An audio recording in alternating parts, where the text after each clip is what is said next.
And reading and thinking about what Dr. Rosenberg wrote, it made me think of a letter that I had read some time ago that is sort of the reciprocal of this.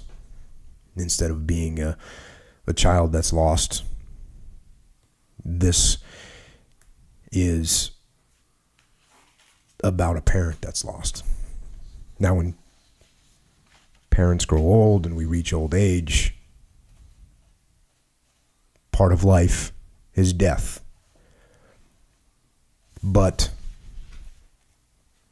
there are events in the world that bring early deaths.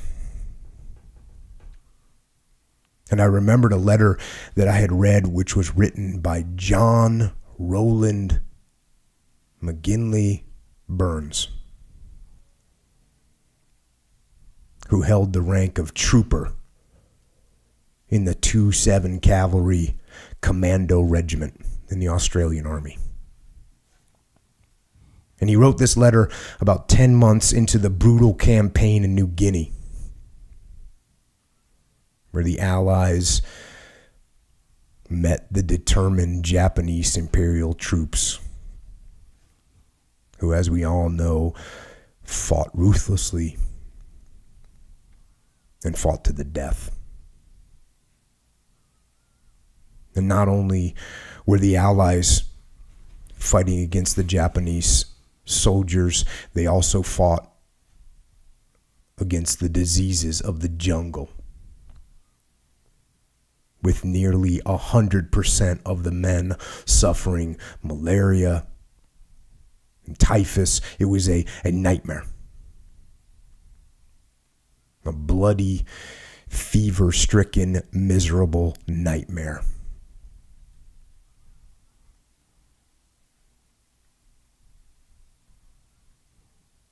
But in that nightmare,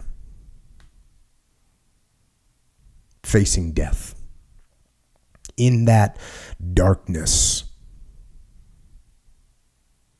John Byrnes found the good. He found the light. And here is what he had to say in a letter written to his little daughter for her 2nd birthday.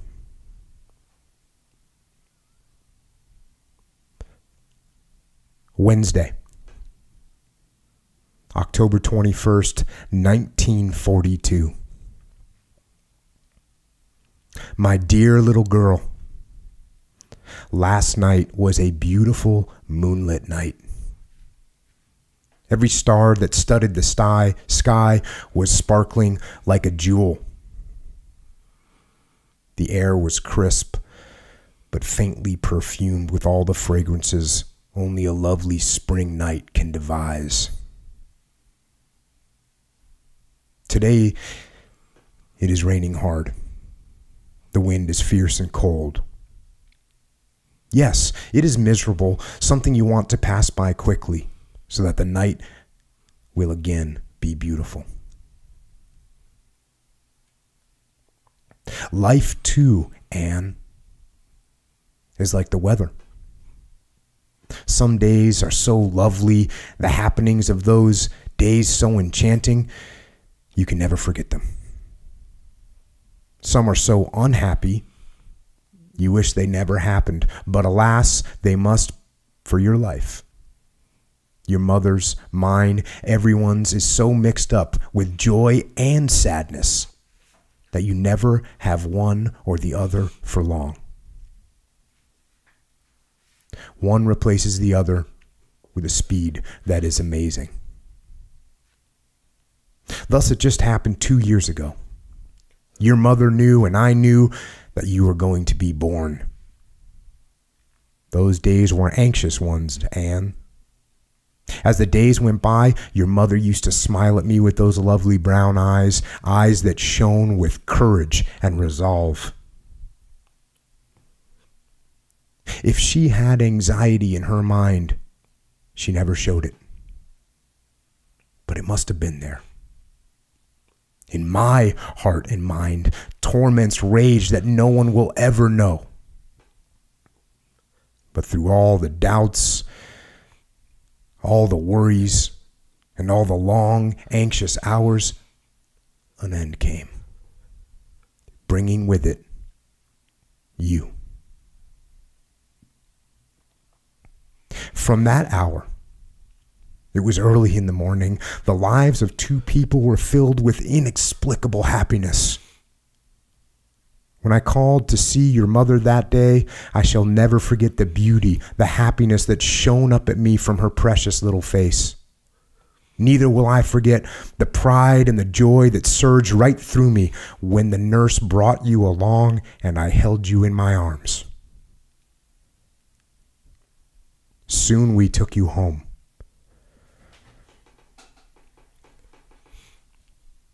The months sped by and gradually took a hold in our hearts. You laughed so much at silly things we did to claim your attention. You showed off to so many people. Your eyes, so big and questioning, never failed to win admiration. Your curly hair was indeed a special joy. And as each month sped by, you grew.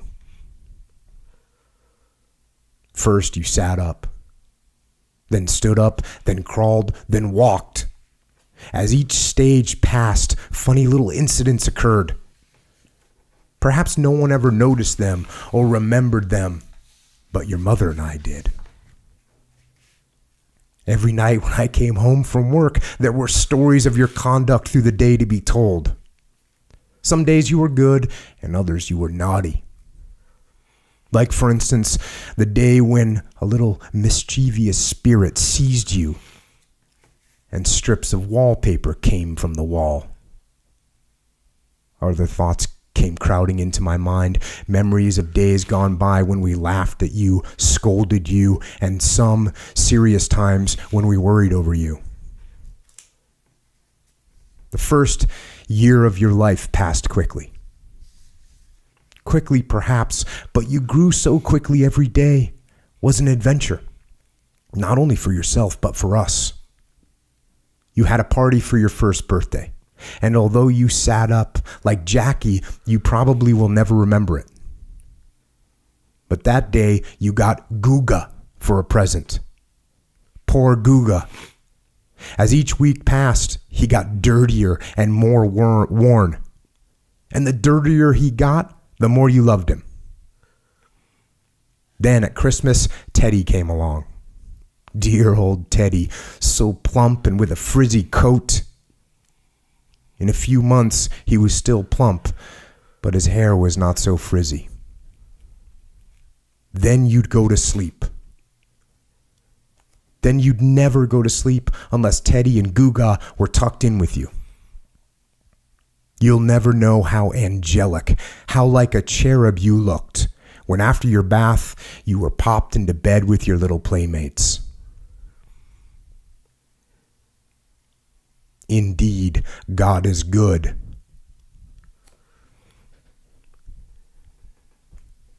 How many times have your mother and I crept in to see you sleeping? And how many times have I wiped away tears, gentle little tears of happiness from her eyes when we came out? All those days were so beautiful, like the night I sat and watched yesterday evening.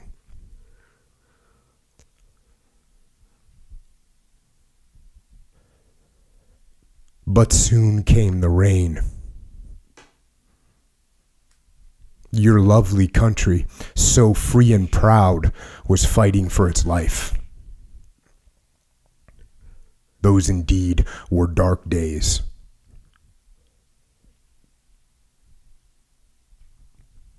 I had to leave your mother and you and become a soldier.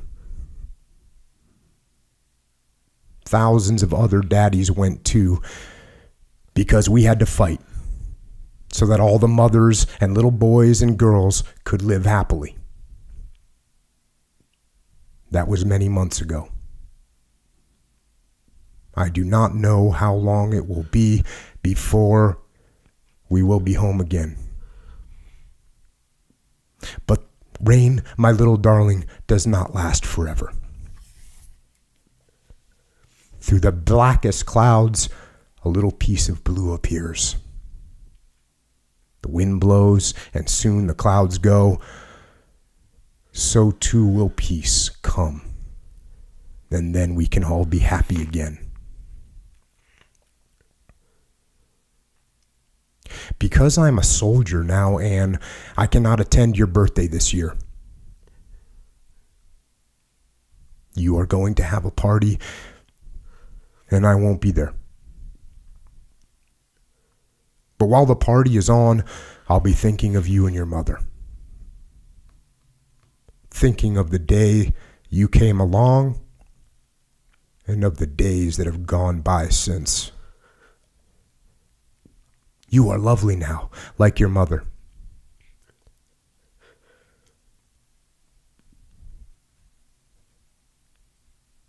Someday, when you grow up, some man is going to be lost in your loveliness, like I was when I fell in love with your mother. But no matter. We cannot have you forever. While we do, we'll teach you all the lovely things in life. And there are so many beautiful things in life.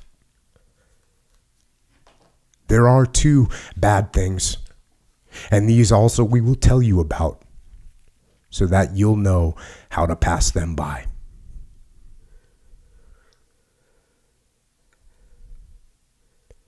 Maybe it will be years before you will be able to read this letter, but when you can, you'll know at least how much we love you and how much you mean to us.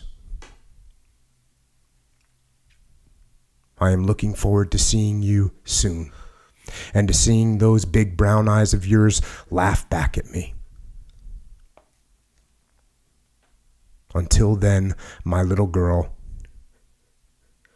goodbye, and God bless you on your birthday. From your adoring Dada.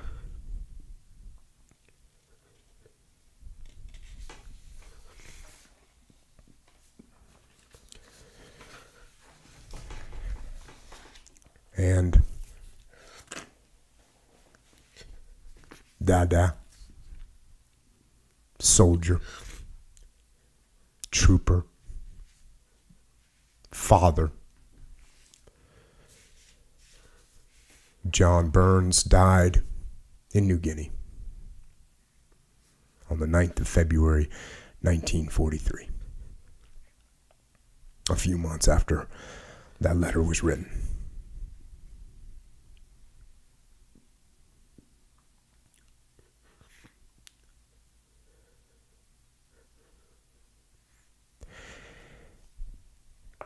And when I say that war brings out the worst in people, but that it also brings out the best in people, this is exactly what I'm talking about.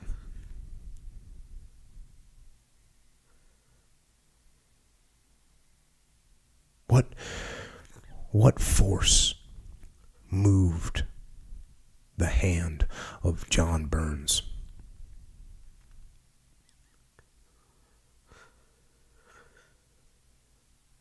Of course, it was absolutely the love of his daughter.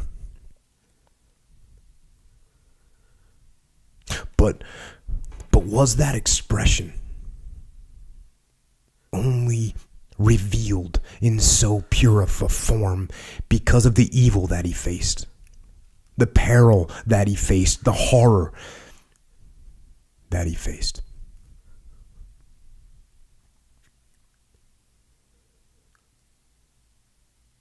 I think war brings out the worst in people, but also brings out the best in people, and I'm sorry for that. I don't want it to be that way.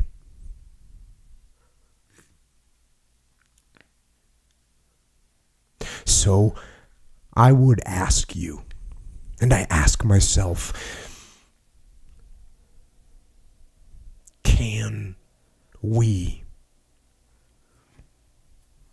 free our minds? Can we access that purity? Can we access that purity without the horror?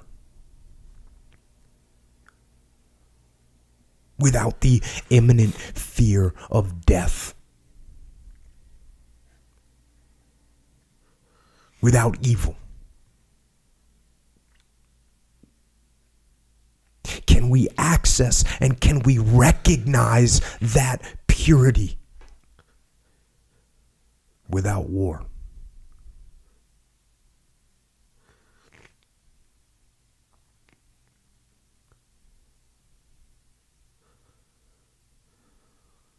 I do not know the answer.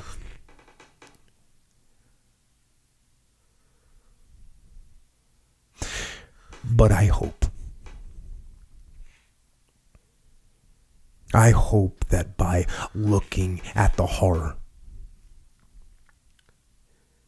by looking at the hatred and the savagery and the utter lack of humanity that war unleashes, I hope that that allows us to take one step closer.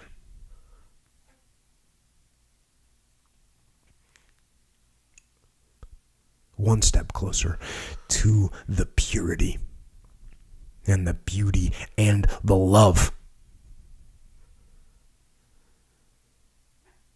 The love that John Byrnes was able to find and express to his young daughter as he marched forward into the wretched jungle toward evil, toward war, and toward death.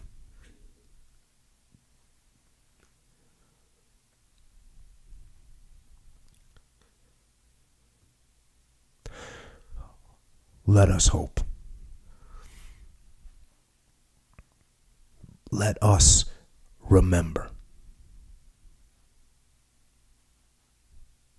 Let us learn. Let us learn about the darkness,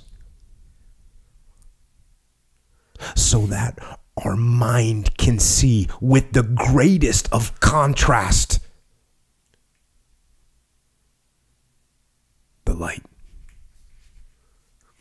and the good. So that we can proclaim the pure adoration and the pure love that befits the divine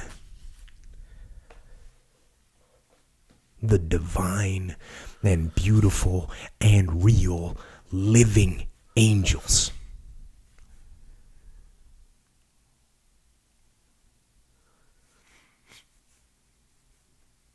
Like Anne,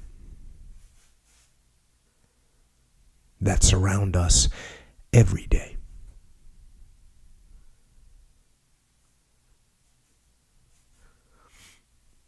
Because they are here. The angels are here.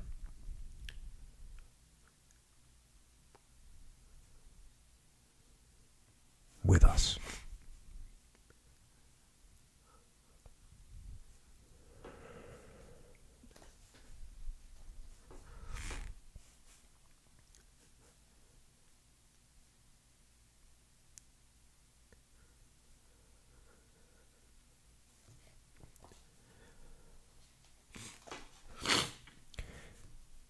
Kind of a rough way to open things up, I know.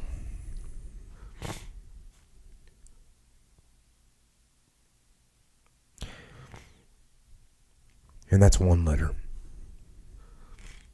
from one time period in the world. And I have no idea You can't even comprehend how many millions of those letters were written.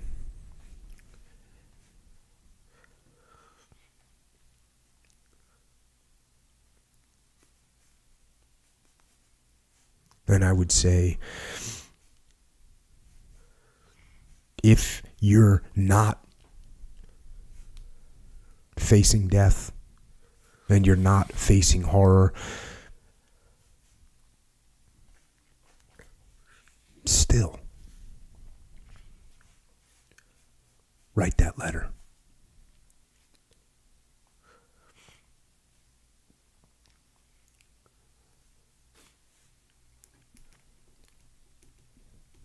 Echo Charles.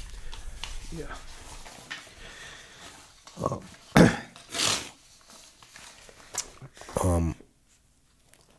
Yeah, I for those of you that are listening, I kind of gave Echo a heads up that this was going to be kind of harsh. I remember when I read I don't know when I read that letter for the first time, but I remember just reading it thinking, wow. And so I did, and the other thing is, Echo with his young daughter, and you see he's told me this before about like when atrocities are taking place and he's all okay, you know, soldiers are getting killed and he's doesn't get that emotional about it. But anytime I start talking about kids getting hurt, Echo always has a hard time with it. So you know, he's got a beautiful young daughter and a son who what do you call a son? What do you call him? Handsome? He's too small to be handsome. You can't call him beautiful because he's a boy. He's very handsome. Okay, we call him handsome. I think he's very handsome. So that, like I said, I gave Echo the heads up. I said it was going to be harsh, and obviously it was pretty harsh. Yeah, I think you can't help but, I mean, all of this stuff, like, you just put yourself in the situation, you know? Yeah. Yeah, I told you about the time I was watching Hawaii Five-0, the new one. not the old one, the new, and it just happens to be one of my, it's in Hawaii and all this stuff, so it's a good show. I think it's a good show, but it's not like heavy or deep. It's, you know, isn't it like, it's a fun action show. Isn't it like Baywatch kind of? Well, maybe, but nonetheless, it's you know, it's Hawaii Five-0 crime. Yeah, they gotta solve the crime. So one of them, this is pretty recent, like a few weeks ago, whatever. There's a prom, and one of the 5-0 guys' son is at the prom. Terrorists take over the prom to do something, right? So now the little conundrum is, task unit's guy's son is in the prom, but they got to go solve the crime too, you know? But the son's in there, so it adds this little thing. And then it was one of those things where, kind of like on the movie Die Hard, where when the terrorism thing got sprung on him, the son was in like the bathroom or something. Right. So he has to kind of work along with it. Another guy was there from 5-0 to chaperone. They were in the bathroom, so they had to go behind the scenes. So it was like, anyway, at the end of the day, the son's kind of like the hero, you know? And then he like comes up. You can't let a you can't let a Hawaii 5-0 break you down like this, brother. I know, man. Stupid.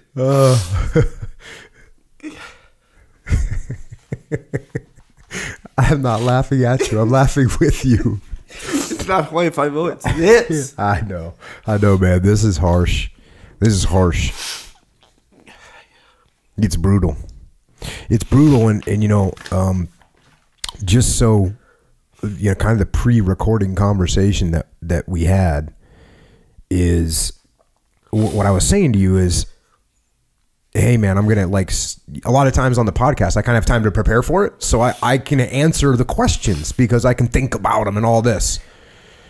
And I said, I'm going to ask a question I don't have the answer to, right? And I'm sure we'll get a lot of feedback on this as far as, you know, does this intense, you know, war scenario make you express yourself more fully?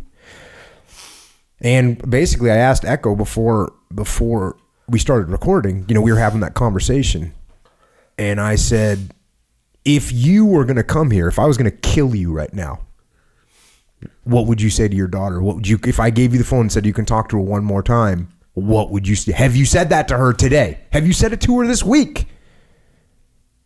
And I don't know. I don't know if we do that. I don't think we do. I don't think we normally do, because you're not going to go through life like that. And I'm not saying you need to do it every day, but how do you open up to that purity that you get when your life is at risk and you're in the jungles of New Guinea and people are dying all around you, and you know it's your daughter's birthday coming up and you want to write her a letter, and you know it might be the last thing she ever sees from you? I believe that there's some force that moves through you and moves your hand and moves your mind and moves your heart, which, if you think about it, why, like, there's a lot of subjects to have books about or to have movies about. Why are there so many war movies? Or what's that all about? There's war movies, you know, there's war movies upon war movies. There's no other. Is there another subject that there's as many movies about than war? Right? There's not. Is there? I don't know. There's a lot for sure. I mean, I guess you could say in general, in a broad category, could be like romance, but even romance movies, there's, you know, I mean, those are marginal at best. Yeah. Well, I don't think you'd know anything about the quantity of romance movies anyway. No. So really no guessing even. But we know that there's, to say the least, there's a lot of war movies. I guess there's a lot of cops and robbers movies, but guess what? Sure. That's the same. That's the same thing. Yeah. You got. You know, they don't make cops and robber movies about giving out tickets. Yes. For parking. Correct. They do cop and robber movies about cops and robbers killing each other and being bad guys and all that. At risk and the family. Yes, and the family and all that. And even, okay, here's another big genre of movies: mobster movies. Right? Mobster. There's a lot of mobster movies. Well, it's always about the life and death scenarios. That's what it's about. Mm-hmm. So I believe there is something to that. I don't know what it is, but there's something that opens up your mind. And again, I think that's why it's important to look at these things and feel these things as much as you can feel them, so that you can have some more access in your brain to get to that part of your mind and your heart to express what's in there that isn't going to come out unless it's put under that kind of pressure. Yeah. Either that, or maybe Hawaii 5-0 does it to you. You never know, man. One time when my wife was pregnant with our first kid, and you know, the hormones get all crazy. Sure, progesterone. Yeah, and so we're watching something on TV back in the day, and an AT&T commercial came on. Yeah. And it was, you know, the dad was not home or something like that. And all of a sudden I hear like sniffling, and I look over. It's a 30-second commercial. You know, 14 seconds into it, she's bawling. I'm like, what is wrong with you? It's just so sad. Yeah, man. Okay. You never know, man. They can come out of nowhere. Watch out, like Armageddon. I don't know if you ever seen that one. Just FYI, I haven't seen any cheesy, stupid movies with things blowing up everywhere. Bruce Willis. Those aren't the emotional muse that I'm looking for. Yeah, well, at the end, Bruce Willis, same deal. But how's this though? He's talking to her through a camera, and he, you know, it's the same deal as this letter though. He's saying, not that long and in depth. Yeah. It's not, you know, not as deep, of course, but still same scenario, because he has to detonate the bomb, but the remote detonator broke, so he has to do it manually and blow himself up to save the world. Meanwhile, you got to tell his daughter. Anyway, same deal, man. You know, this is the other thing that I find interesting about this thought, right? About this thought of accessing this place, this kind of emotional place that people get into. And I think sometimes what happens is guys get in there and they can't get back out, or it just, and I like, that's almost a description of combat trauma. Or when somebody comes back, oh, they're so emotional. Yeah, it's because they're in that spot and they can't get out. Oh, yeah. They can't put it back in check. They can't get control of it again. And so I think that might be another thing for people that are visualizing this and visualizing when I'm saying you want to get to that place, but you also want to be able to get back out of it. Yeah. You know, you don't want to get wrapped around and live in this super hyper emotional world. And it's not even emotional. It's a purity. It's a purity of thought and crystalline love. And if you get stuck in there, all of a sudden you can't function normally. Yeah. And so it's good to dip into it. It's good to see it. It's good to feel it. But then you got to be able to get back out of it. And if you get stuck in there, you know, that's what happens when guys come home from multiple combat deployments. They're just in there and it comes and goes and they it's like it's damaged, or it's not damaged, but it's just an open access, it's an open wound. Yeah. And so you got to learn to kind of get that under control as well, because that's where I think problems come in. If you spend all your time in that area, you're off balance. Yeah. You got to somehow balance it. Yeah, man. So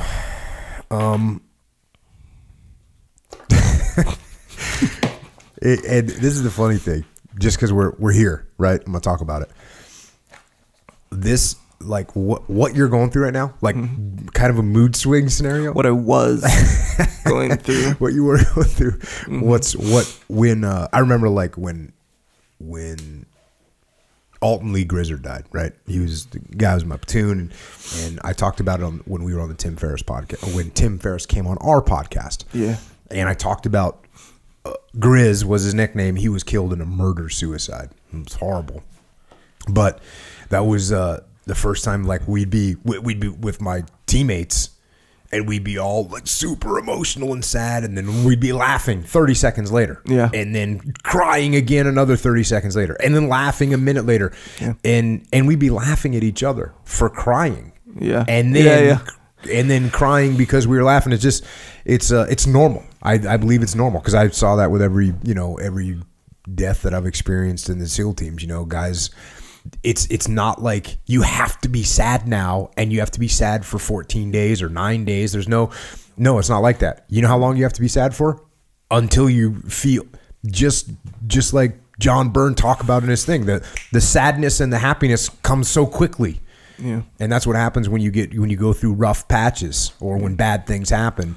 Those emotions will come, and I just want people to know it's normal. It's normal to be crying 1 minute and then laughing 30 seconds later. Yeah. And that's normal, and it's okay, because I've seen it with every death I've experienced. And I mean, I know the SEAL teams is kind of, we're a little different, but I saw it with the families. I saw it with, people that weren't in the SEAL teams with us. I saw the same reactions. Yeah. So it's normal. And that's, even you, 10 minutes ago, you were like crying, and you heard me laughing. You started laughing. You literally started laughing. And then as soon as you kind of got a laughter out, and then all of a sudden you went right back. You were vacillating back between the two. And that's like I said, it's normal. It's okay. It's what happens when you start getting emotional about stuff. Yeah, thankfully my situation's more thinking about it, It's like I'm thinking about something bad that could or would, it's not like. But it would be the same way. If something terrible did happen, you're going to feel the same way. And it's, everyone should be just expecting that. Yeah. And it's probably the way that we deal with it emotionally. Yeah. Man, one time my daughter had she was 2, I think, almost 2. She got a staph infection in her lymph node. Oh God. So it's like, and so, we were there in the hospital for like a week, maybe 2. And there was, same deal, man, where it's like, cause she's cool with it. It doesn't really hurt or nothing. It's just this thing. And then you're like, man, it's just this weird roller coaster. Like how you're saying. It's crazy. Hey, that's part of the game, I guess.